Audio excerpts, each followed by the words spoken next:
Maayong adlaw kanyong tanan nga nagpaminaw karon ning tulumanon, ikaw ang akong suliran. Ako si Mercy. Dunay bana nga gingalan og Ricky. Dili punto medikal ug dili sad punto legal. Nga kung mga pangutana mo kining mosunod. Unang pangutana. Kini nga kung bana, hapit kada abot niya sa amo, magsigig pamalit og mga butang nga dili naunta kinahanglan.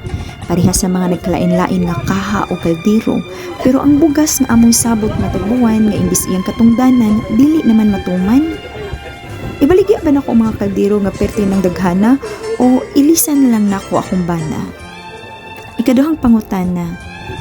Ganahan kay kog isda nga sinugba. Alipay ba unta ko nga akong dadan usahay og sinugbang isda? Pero ang nakapait kay ni sunod adlaw na mangayo sa amo, unya mangita niya. Kay di ay, giutang ra diin niya ang sinugbang isda ug anhin niya papanilingon nako. Usahay na lang gani kung maganahan niya, pero ako pagit mo ipabayron. Makatarungan bago niyang gibuhat? Ikatulong pangutana.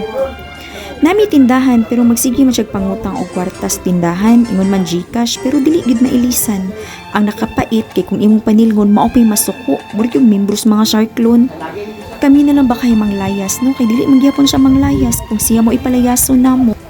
Ikaupat og katapusan. Unsa may maayo na kong buhaton?